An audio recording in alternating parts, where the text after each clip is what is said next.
this talk came about as a result of Mike asking me to give a talk and come along and give you guys a talk. And I was a little bit busy last week, and he said, Rob, we still haven't got a title for your talk. So I thought, what better than to start with cybersecurity, the 10 things I hate about you. So this is my homage to a fantastic film, and I'll come on to that in a minute. But hopefully it'll allow us opportunity to reflect on some of the gripes we might have, and perhaps what we can then eventually do about them as well. So I'm going to start off a little bit about myself, and then I'll get into my 10 issues, and hopefully you'll pick up and capture a couple of them. For those of you who don't know me, I'll put this slide up. The kind of bottom line up front on this slide is I still don't know what I want to do when I grow up. I clearly didn't know what I wanted to do for a lot of my time in my career, but I've ended up doing a lot of interesting things, and I don't quite know how it's happened. And I say that because I'm probably the least technical cyber person in the room. Half of me is quite proud of that, and you'll see in a minute, half of me is quite ashamed by that as well. So I've spent my time, started off as a civil servant. I got the luxury of running around chasing pirates and off the Gulf of Aden, where I sat in a windowless office in Bahrain. Not quite the swashbuckling adventures of being a pirate that I expected I'd be doing if you watch Pirates of the Caribbean. And it was a bit surreal watching the base that I worked at a few years ago being hit by an Iranian missile a couple of weeks ago. So there's an interesting reflection on the geopolitics of today. But most of my work has been focused since then looking at how we improve the ways we fight wars. So I work with the MOD thinking about how we understand the attackers better, and then how we can go about planning what we do to create the effects in their decision making. Some point way back in the midst of time, when it was still just about colour, I think we were moving from analogue, we got asked to do the same helping GCHQ and the teams working in cyber operations think about humans. Because often, we might sometimes get distracted by the technology, and my role was to help the teams doing the planning to think about how we can conduct operations against bad guys to get the behaviour changes that we wanted. From that, I went and worked at the Defence Academy, where I spent my time working with military students, thinking about how do we integrate cyber into military operations, or perhaps more reflectively, how do we integrate military operations into cyber and disinformation and the kind of the statecraft that we were seeing. And I had a lot of fun thinking about, does cyber count as warfare? Does it count as intelligence? Does it count as covert action? Whose rules do we play by when we're playing cyber? And some of those conversations are still going on, or continue on to this day. During that time at the university down at the Defence Academy, I set up the National Cyber Deception Lab, looking again at how we shape attackers' behaviours. When they're coming into our networks, when they're approaching us, what can we do to manipulate their thinking and understanding of what's going on? Alongside that, I run a competition. I still run a competition. It used to be called Cyber 912. It's now called the Cyber Leaders Challenge. Thinking about how we can encourage people to think about the strategic issues around cyber. So how we can get them to practice their soft thinking skills. The leadership skills, get them to play the roles of advisors to government during a time of crisis, to lift their heads up from the technical challenges and to think about the so whats. Since about the last couple of years, I've ended up becoming a glorified dinner lady, which I'm absolutely loving. I spend most of my time hosting conferences, hosting events on cybersecurity. I work with the Foreign Office, hosting activities down at Wilton Park, done some of the big events they run in London with the Palmwell process, looking at how we set a set of rules for people who are selling cyber intrusion techniques. And I spend my time talking to different communities and engaging with different communities to let us, or find ways that we can work better together, we can understand issues better. So I guess if I look back at a former version of myself, and I guess I've got a couple of images up there to really think about the journey I've been on, I think I'm the least cyber person if I think about the stereotypes of cyber. In fact, I do a little bit of work supporting the Cyber Women's Group. If any of you know the Cyber Women's Group, thoroughly recommend getting involved in them. A bit of an advisor role, and one of the team from the Cyber Women's Group wanted to announce me on social media as one of their advisors, and this is the slide they put up. And they asked their boss and said, "Look, I don't really know what Rob does." And that's probably a pretty accurate description of me, usually holding a glass of wine, or two, or six. Not all for me, I hasten to add, they were for other people. And I spend my time floating amongst different communities.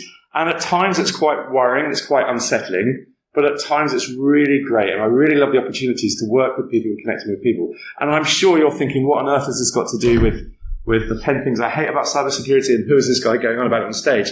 But I really wanted to bring that flavour of my role out, because I really do enjoy facilitating those conversations. But I spend my time oscillating between two different positions.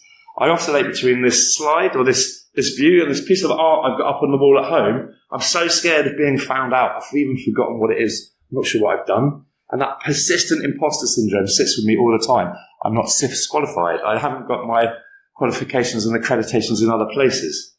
And on the other end of the spectrum, I have people engaging with me, and that, it was great and really chuffed to be nominated and awarded the Cyber Citizen of the Year award, and that's the trophy there. So I sit somewhere in between this, and you'll obviously, I have reflections when you see people on LinkedIn, and I see people on LinkedIn, I go, what is it they actually do? They seem to be posting a lot. And I have a lot of people say that to me, Rob, you seem to be everywhere, but you just seem to be in the pub or at a drinks reception. So when do you actually do any work, or what work do you do? So I'm putting my QR code up there for my LinkedIn profile. I promise you it's not poisoned. It's just an excuse for me to get more friends. And it's an opportunity for me to make sure I'm building the networks and connecting. When we run the Cyber Leaders Challenge, I put the QR code up to get the students to engage and add me on LinkedIn. I do that because I want to normalise exactly what Rosie was talking about in the introduction. I want to normalise us going up to each other and going, hi, who are you? What do you do? Tell me more about you. Let me go away and learn something. Those of you who know SASIG and are involved in SASIG, Martin Smith talks about the need to, every event he encourages you to go and make 5 new friends. And I think that's great. But I'm sure Martin won't mind me saying this, and I know a few of you might know Martin around the room. He's a bit of a dinosaur, and he lives in the analog age, without doubt.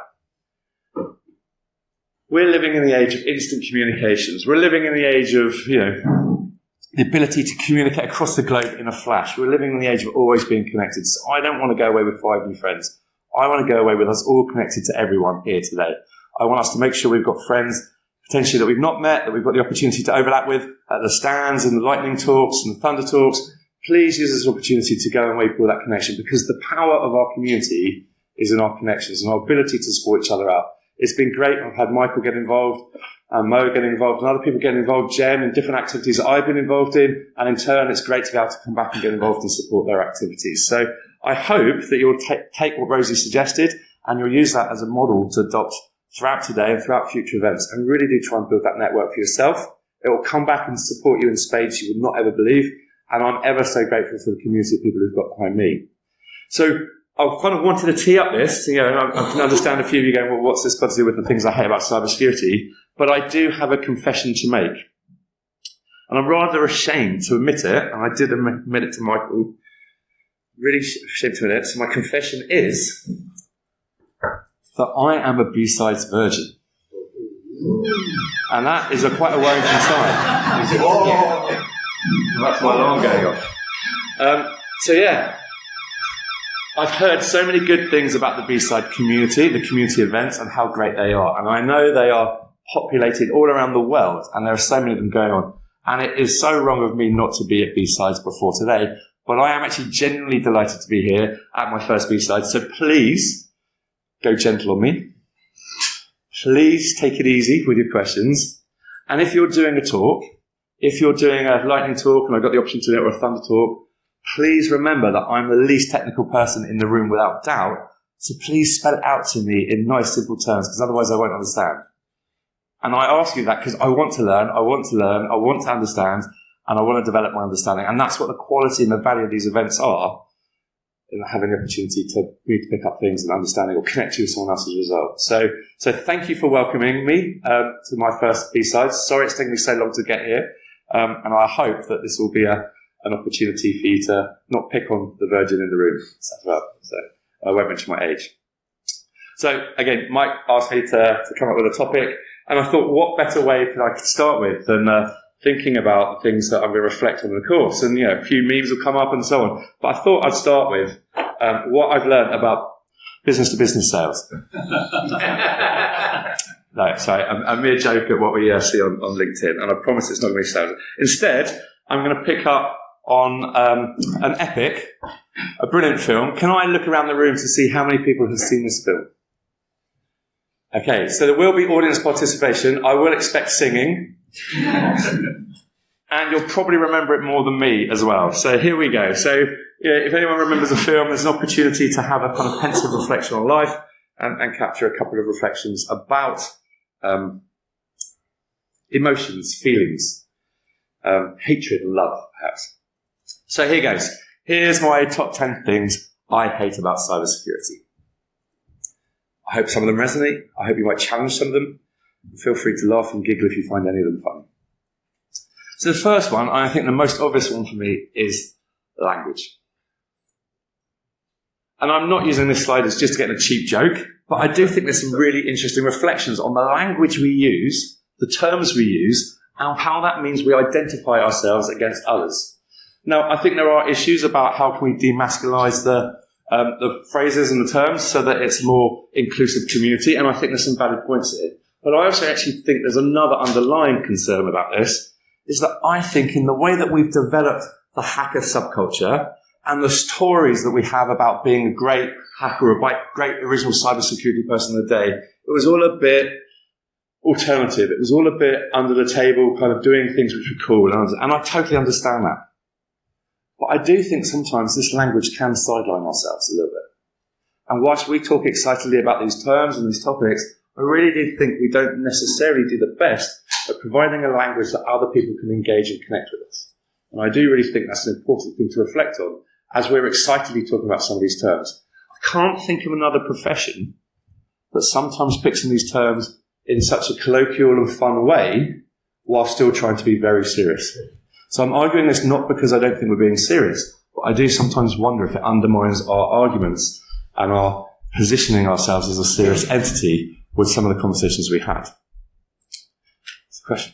What's the difference between a red dot and a white dot? See, I'm glad someone picked that up. So at this point in time, I think we should ponder that and come back to that one a little bit later, if that's all right. Because that is actually the point of the language, because immediately there's words and terms that we're not necessarily engaging with right there. And I think we just need to be thinking about how we can make it as inclusive and engaging as possible. Because I think one of the next challenges, and if I jump into number 2,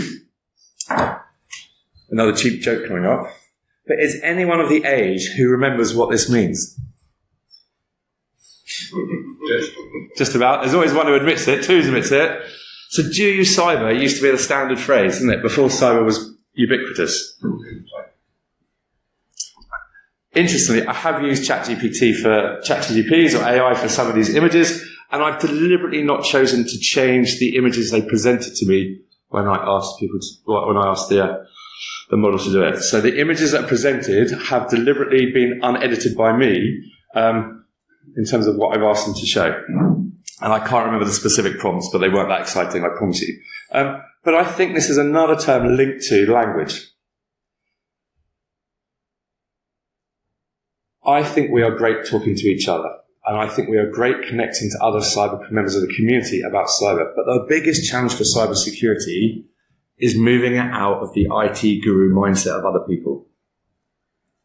Moving it away from talking about cyber incidents, technological issues, tech, and moving it into the language of the boardroom, or the boss, or the CEO, or the financial guy. And again, I joked talking about the language before, but I think this is where it really does cause a crux of problem. And as we talk about operational resilience, which is a kind of key buzzword and challenges of today, we're having to really translate what we're talking about in terms of cyber impact, in terms of cyber concerns, cyber issues, into business impact, business risks, business issues.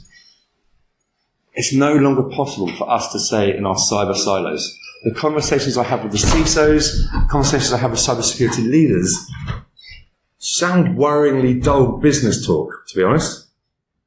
And if I go back to the kind of hacker subculture, it's less exciting than that. I completely understand. But that's where the conversations sit. If you've got a CISO in the room, I'm sure they'll be delightedly telling you about how many audit committees they've been to, or how many business decisions they've had to feed to the board for sign-off, and how so far from hacking fun that they were talking about being hacker originally. But I really think as a community, we have to embrace the fact we need to engage the business side of the house more, and we need to do better at doing less cyber. Which might sound like the wrong thing to say, but I'm standing in front of a cybersecurity B-sides talk. But please don't fall in the trap of just capturing yourself talking to fellow cyber folk as cyber. Do please think about the business impact and the business concerns that you're engaging in, and that you're facilitating better appreciation of because of your expertise, because of your awareness of these problems. Don't just stop at the technical challenge that you're grappling with and having fun with. take it to that next level. And that's what we try and do with the Cyber Leaders Challenge. I'll come on to that in a minute. So moving on to number 3, not quite as exciting as Do You Cyber, but this is an age-old problem and a conversation that I know happens quite a lot of the time around many an office, around many a building, around many communities talking about cybersecurity, and that is the cybersecurity skill gap. Cyber has grown exponentially from not even being a term that we talked about. If you said do you cyber a few years ago, it meant did you were fancy some sexting. And now we're talking about cyber again as if it's a standard component of any business. We've got thousands of cybersecurity students coming on board. We've got huge plans to upskill workforces in AI, cybersecurity, and so on. But nearly half of all businesses, according to the DCIT report, still talk about having a basic cybersecurity skills gap, struggling with essentials tasks, whether that be setting up firewalls, managing and understanding how best to manage personal data, and detecting malware.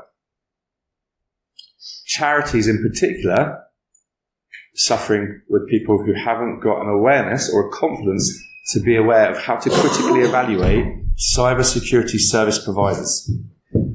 And I say that because a lot of us are in a position of being those responsible providers, talking to perhaps not the most intelligent of customers, if I can say that. But let's appreciate how much of a challenge it is for them, because we're on this huge upskilling mission. We're on this huge program to develop a cybersecurity sector. We're here in the Northwest, the hub of the UK government's investment in cybersecurity. It's great to see how much focus is being given on developing these capabilities here. But let's recognise how big the skills gap is outside of the communities we're in as well, and how we can look to support them, how we can look to encourage the evolution of a technically aware community that we can engage with, whether they be our customers, whether they be our potential communities that we're supporting more broadly as well.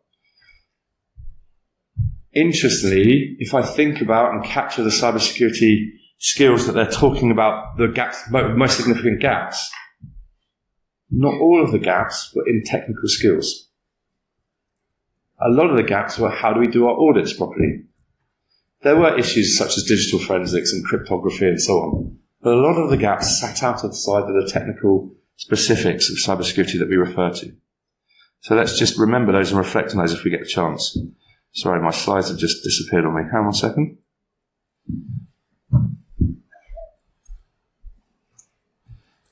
So, thinking about the skills gap, thinking about how we can help others bridge that gap and bridge that opportunity to be more technically aware and more conscious of how to do cyber properly.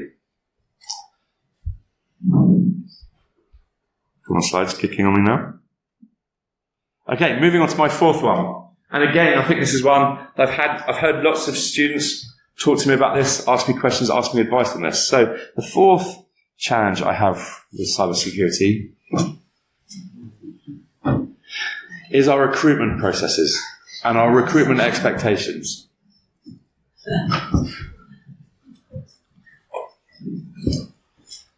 I can't tell you how many students have come to me and said, Rob, I don't know how to get started. I've done my degree, or I'm doing my degree, and I'm looking for an entry-level job, and every entry-level job is expecting old man father time. With 5 years experience in this tool, or 10 years experience in this language, or advanced skills across multiple different platforms and topics. And I don't know how I can get that when I've just left university, or I've not even gone to university, I've done another scheme of building up as an apprentice. How do we get more realistic with our ask? Now, I think there's a couple of reflections on this. And the first reflection I'd ask is, are we asking for the right set of criteria in these job recruitments? Not necessarily are we asking it in terms of the entry-level position. But if we're looking at particular experience in particular tools and in particular approaches, then are we looking for the right sets of competencies in the first place? All of us are here because we've got an inquisitive mind, I'm sure. All of us are here because we like problem solving. I'm sure all of you do a lot better than me on the capture the flag next door. I don't see those concepts, I don't see those competencies, I don't see those capabilities being identified as areas of interest in the recruitment platform. You might get someone touch on the idea of, oh yeah, it needs to be good problem solver, or we're looking for problem solvers. But if we are looking and recruiting for positions which are more experience heavy than we need, and more experience in certain tools, are we future-proofing what we need from our workforce as well? Because how many of you have got those 5 years experience in something and then found today you're not using that experience? 10 years ago, data science was the business to be in.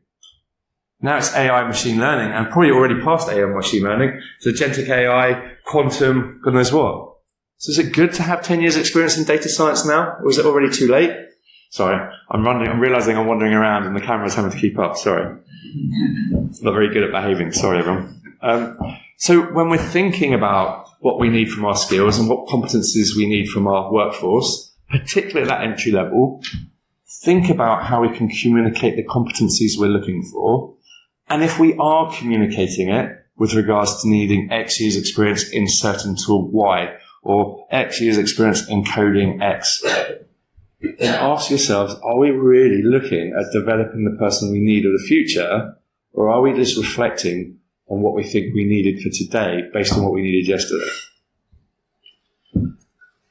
Or our business is not valuing skilled cyber workers, and so it's considered an entry-level position because they don't want to pay the actual cost.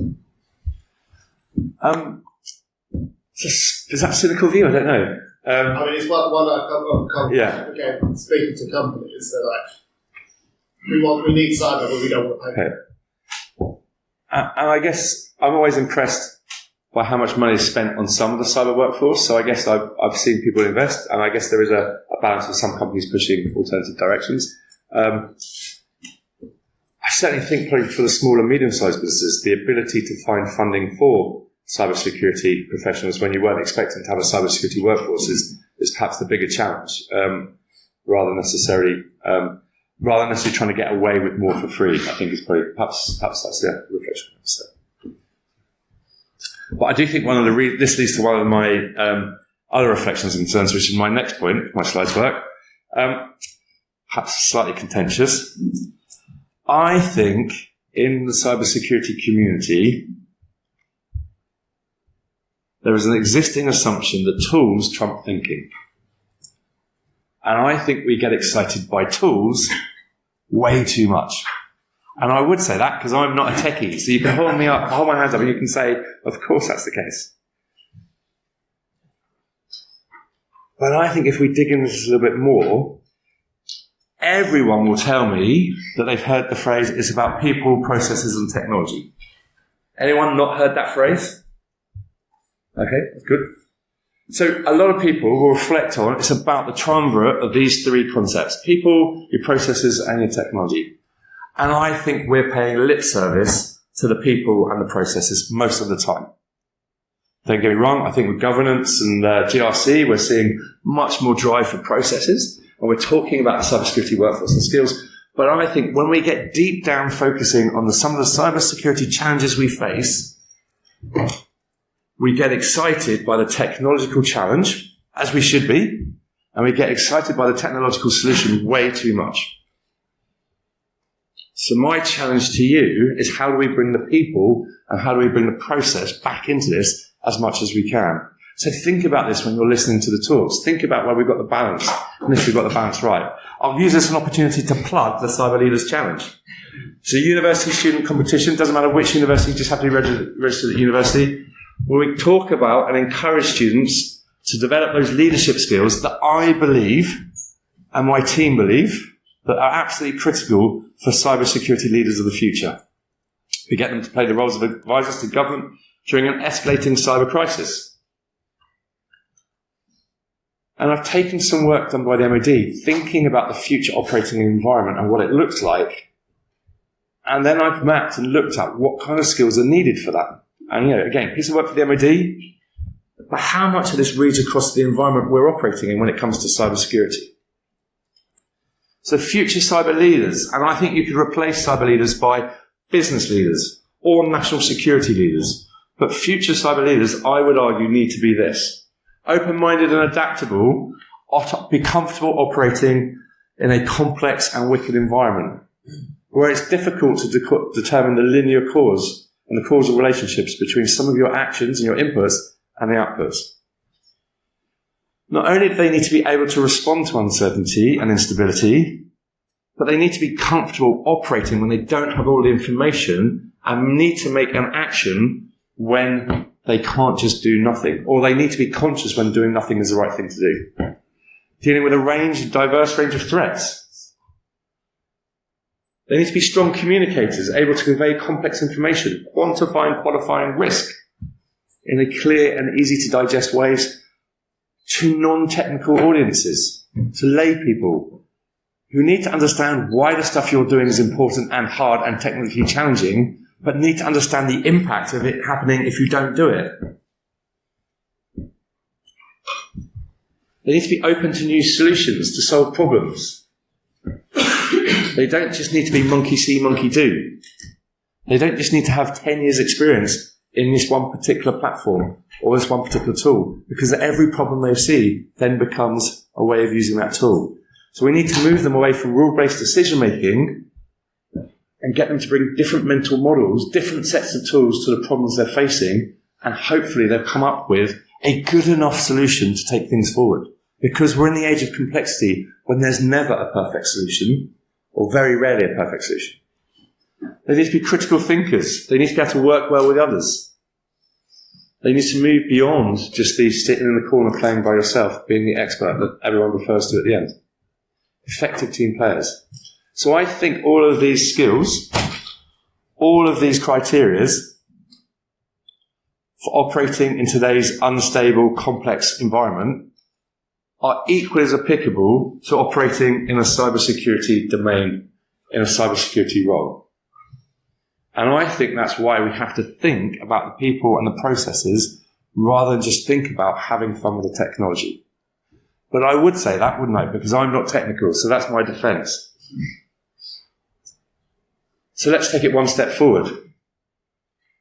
I've only got 1 week of summaries and reflections to capture here, but let's think about the age-old question that I see bandied around on LinkedIn time and time again. And I'm sure I'll ask, well, here's the question. This is a question I see on LinkedIn quite a lot.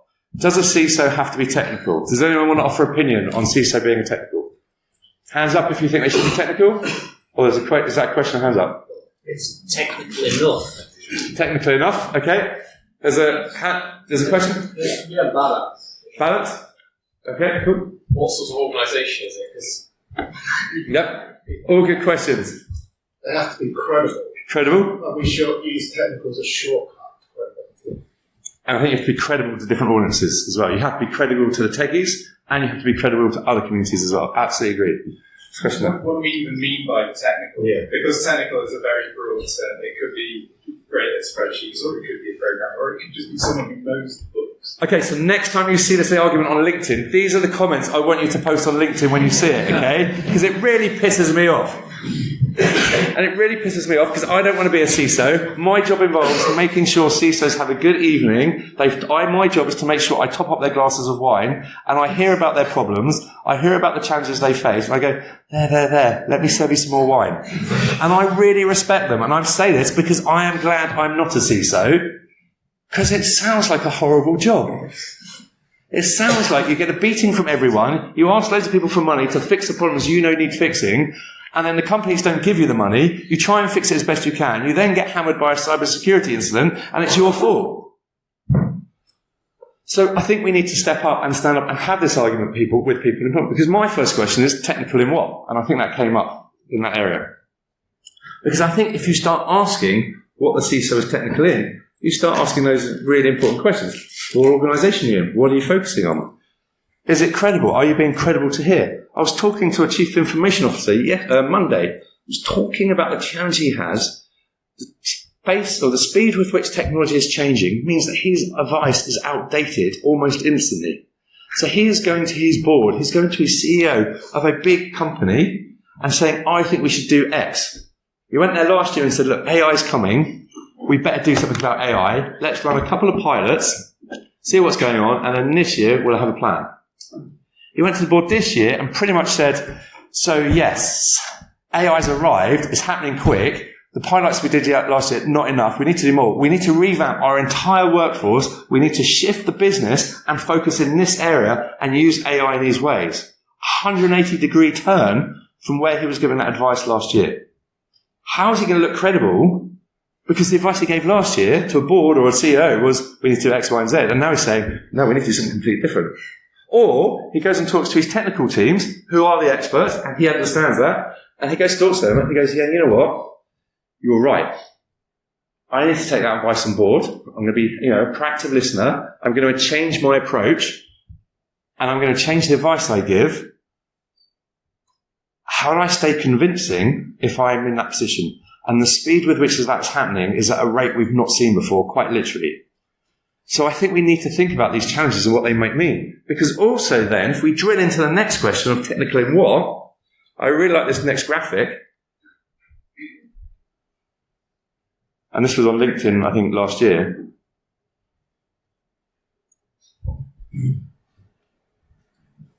I'm the cybersecurity guy. I'm the CISO. How much time does a CISO get to be doing cybersecurity?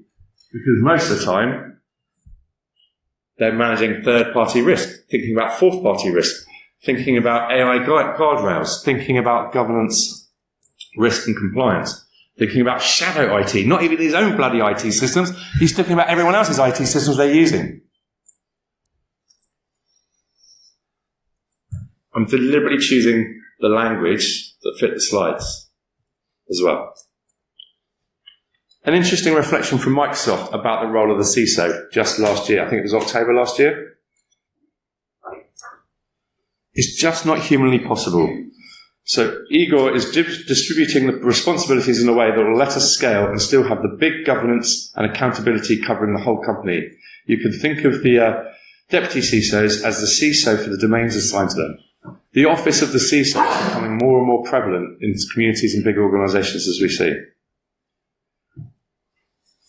Because the scale of the problem, the scale of the responsibility, the scale of the topics are so much more that you can't expect them to take the responsibility for that. The skill sets and competencies and technical areas of focus that you need to sit across all of these is quite significant. Okay, moving on to number 7. I'm getting all my rants out of the way. I feel like I'm going to be a much happier person at the end of the talk. And I got my rants out of the way. So my big issue with cybersecurity. Sorry, walking away, sorry. I was thinking about that. And my big issue with cybersecurity is too often we talk about compliance with cybersecurity. Too often,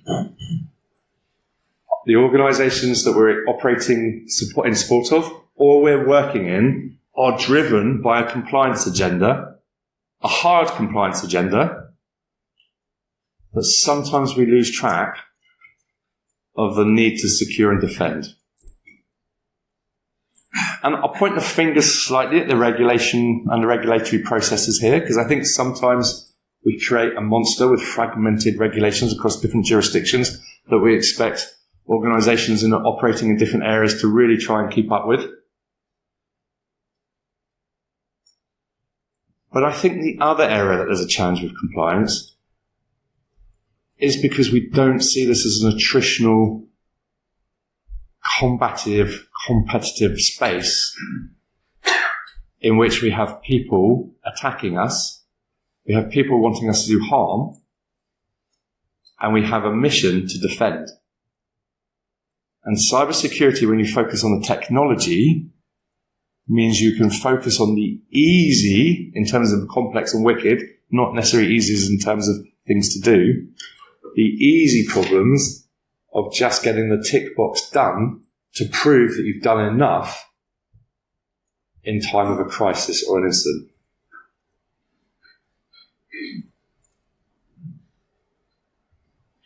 I don't want us to fall in this trap because we can get too distracted by the box ticking of compliance and forget the resilience mission or the security mission that sits behind the reason we're doing compliance. I sat in a meeting we held with different government, international governments just a couple of weeks ago, seeking ways to seek regulatory alignment. Seeking if we could identify areas of high-level principles that we could all agree on, and from which we could establish priority areas to get synced up regulatory instructions. Whether it be incident reporting frameworks, we need the same type of data reported in the same type of time frames across different jurisdictions. So you have a consistent pattern of what you need to focus on when you're reporting data or incident data.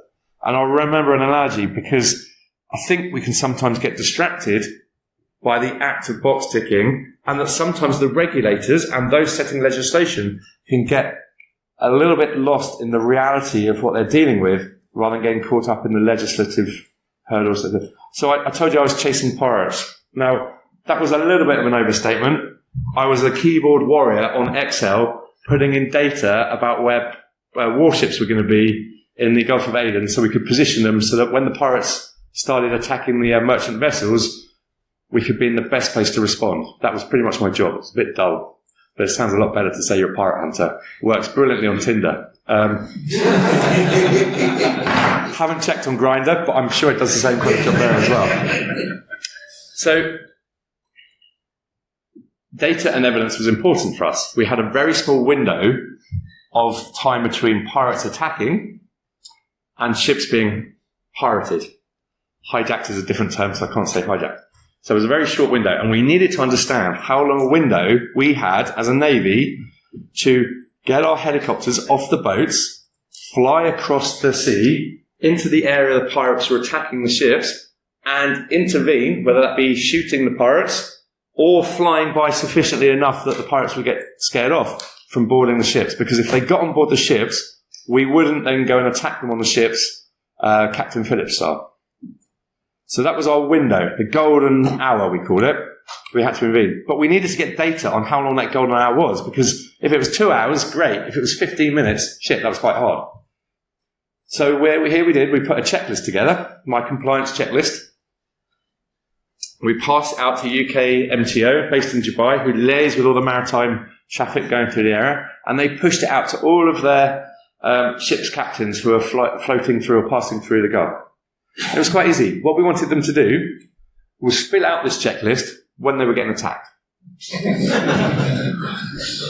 And we were asking questions like, what angle did the pirates approach at? Based from the bridge, was it a 45-degree angle, 65-degree angle? Could you be a little bit more specific?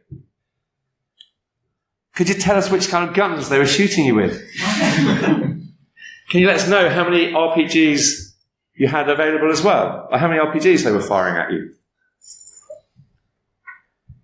We collected loads, or we wanted to collect loads of data that was relevant to us. Slightly less relevant to them, and particularly not that relevant when you've got incoming hitting your bridge window and you're shitting yourself for your life. Because not many ship's captains, excuse my French, sorry, not many ship's captains are trained in accepting military incoming fire when you're travelling through the open sea. So understanding that what we were asking for, why we were collecting that data, probably wasn't consistent with what they were dealing with as a priority at that time, was actually one of the most useful lessons I've ever had in my entire career. So think about what it is we're asking, why are we asking it, why is there a reason we're going to get it, what are we doing with that information, how are we sharing it? And I think we need to be better, and I say we, the international community, of those imposing regulatory requirements on organisations to really think about what it is when you're facing an attack, facing an incident, and doing that to make sure we're collecting the right information in a way that's easy to do and sharing it in a way that's easy to do for the benefit of others as well. So that's my rant over compliance, looking busy doing compliance rather than focusing on cybersecurity. And I've got 10 minutes left, so I'm going to whiz through the last couple. Bracing myself for impact now. I've talked about being shot at by RPGs and that, but this is the impact I'm really worried about. My big concern with the cybersecurity world is that geek cheek is cool. Helps if I don't stumble over those words. We've come out of this subculture of hacker culture. I get it, I understand it. Geek cheek is the place to be at the moment. That's one sexy boy right there. I want you to want me, I want you to like me if I'm a cool cybersecurity person. And the best way to be a cool cybersecurity person is, and this is how Rob pisses off as many people in the room as possible, is think about how we present ourselves. So let's think about the physical security gurus of cybersecurity, the lock-picking heroes that we might have. We all know they walk around like this. We are the cool kids. We do lock-picking. And I love the lock-picking teams that come along to our Cyber Leaders Challenge. So I'm not taking the mickey out of their work, their support, the offensive security program they do. But we have this cool kind of thing. But it gets worse. If we think about social engineers, you know, these people who can, walking away again, sorry. These people who can manipulate people to get things you want to do, can sneak inside and do this. We talk about them like they're rock stars. Now, it kind of feels a bit like Leisure Suit Larry for those of you who remember that. You know, I remember someone who was a social engineer. I spent my time practicing deception. I spend my time training others to be deceptive. I can be the ultimate Leisure Suit Larry if I needed to be. But let's move from Geek Cheek, because we're so much better than that. We're so much more professional than that. We need to be talking about being frontline cyber defenders. And I've used this slide before in a couple of talks. Thankfully, I didn't put an ICE agent up. I'm modern. I'm up with the geopolitics of the time. Definitely not an ICE agent here. But I want us to think about, what does that frontline cyber defender look like? Because when we talk about people on the front line of this new war, we talk about Leisure Suit Larry, and we talk about these guys. And these guys are playing important roles. But we don't talk about them like they're cyber ninjas, or they're special forces of cybersecurity. And that's what they are. That's what you guys are. You guys are responsible for the survival of organisations. You're responsible for the survival of society. Look at Jaguar Land Rover and the impact on the GDP.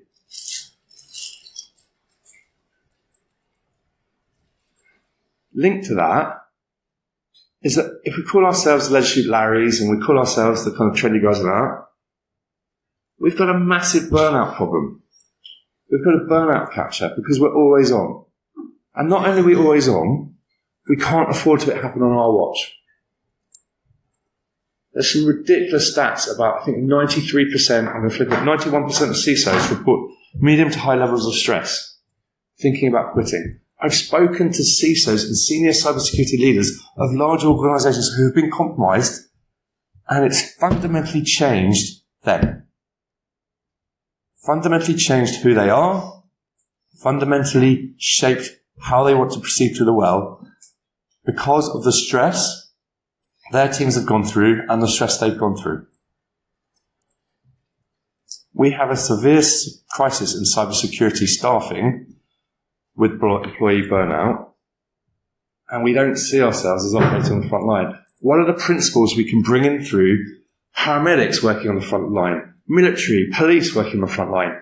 Because they see themselves on the front line, and yet we are. The only difference is we're on the front line with gadgets hidden in a bedroom somewhere rather than out in the public.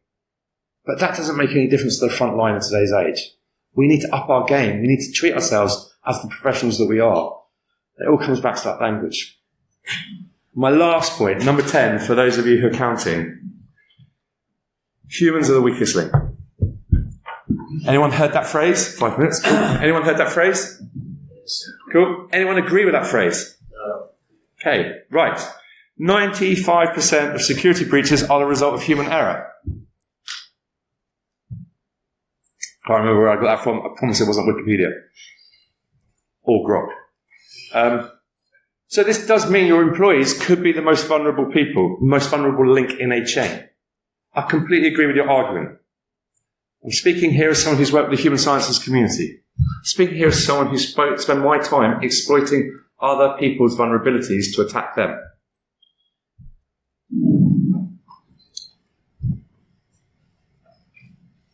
Nurses, there was a study that was carried out, and I really like this study because of how simple it was. The study was carried out looking at medication errors in England alone. There were 237 million medication errors in one particular year, enough to make me not want to go to the hospital ever. 66 million of those potentially caused clinically significant incidents, including 700 deaths. That's quite a worrying set of statistics. They identified, through talking to the nurses, that the most common cause of those errors were nurses being disrupted when they were administering medication to patients. So humans were the weakest link. If we could take the humans out, take the nurse away, we get a machine to do it, they wouldn't be a disruption. I'm sure there'd be a few other issues, but it's all right. Mm-hmm. They then identified that the number one cause of those disruptions to nurses, anyone want to guess? Other nurses, believe it or not. So even though nurses recognised the biggest problem was disrupting nurses, they were also responsible for it. Now, this isn't me pointing the fingers at nurses.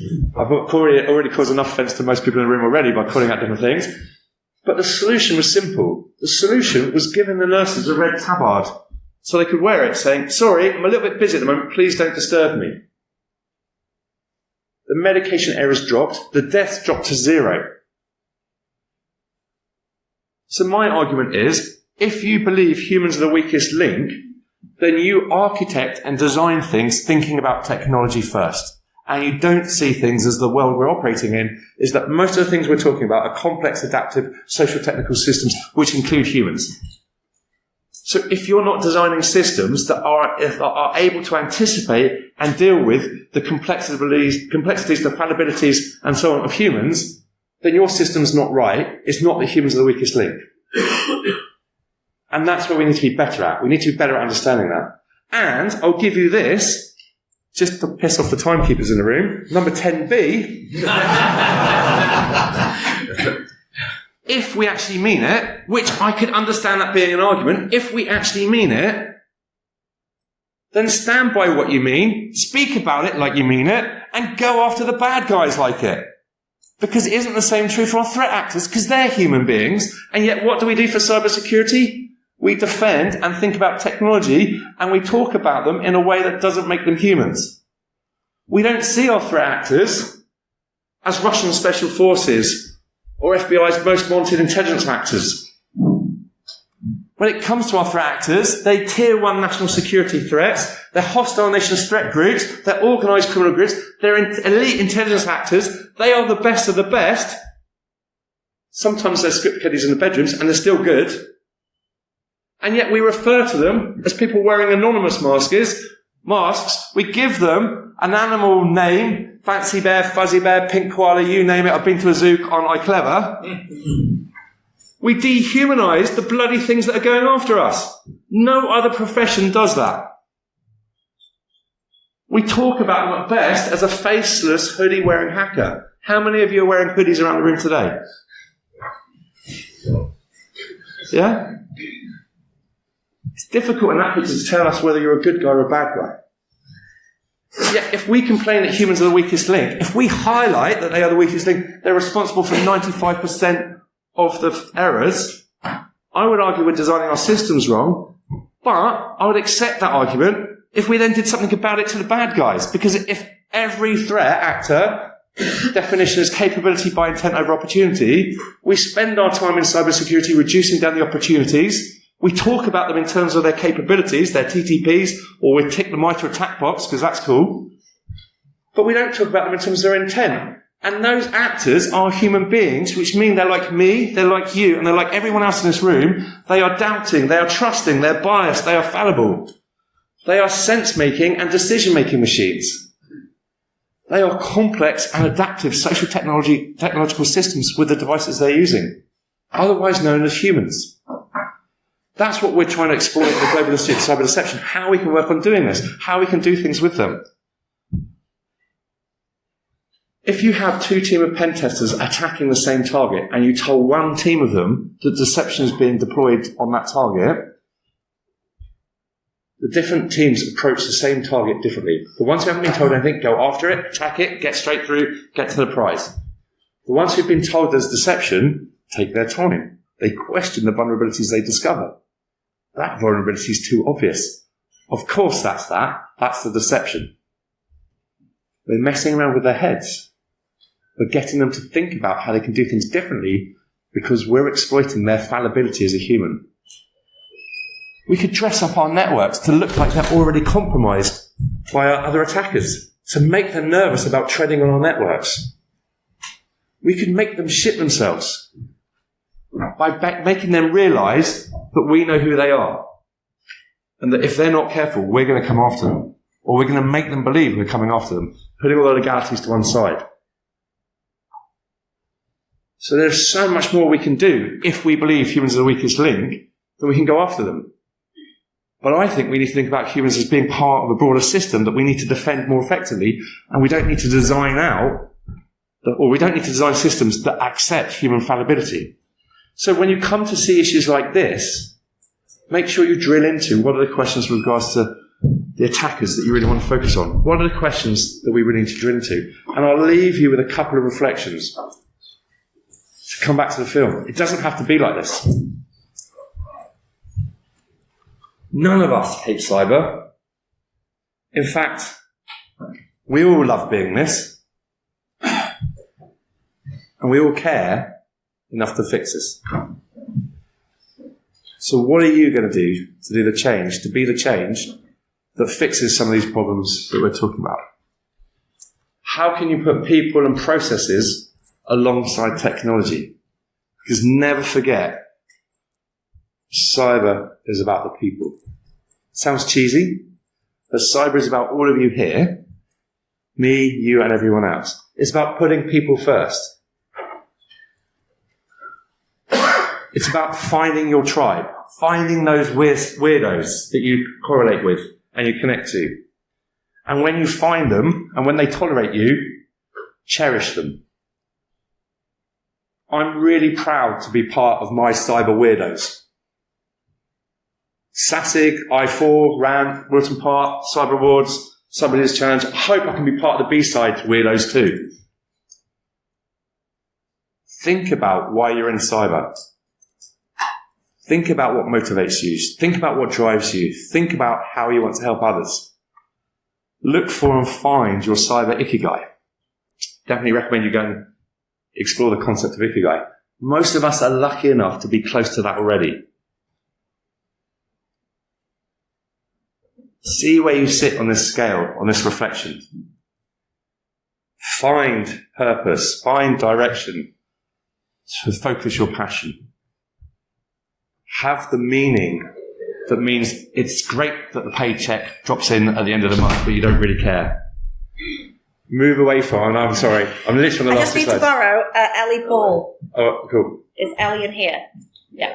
Sorry. I literally give you 1 second of promise. So move away from being the imposter, because everyone feels like the imposter.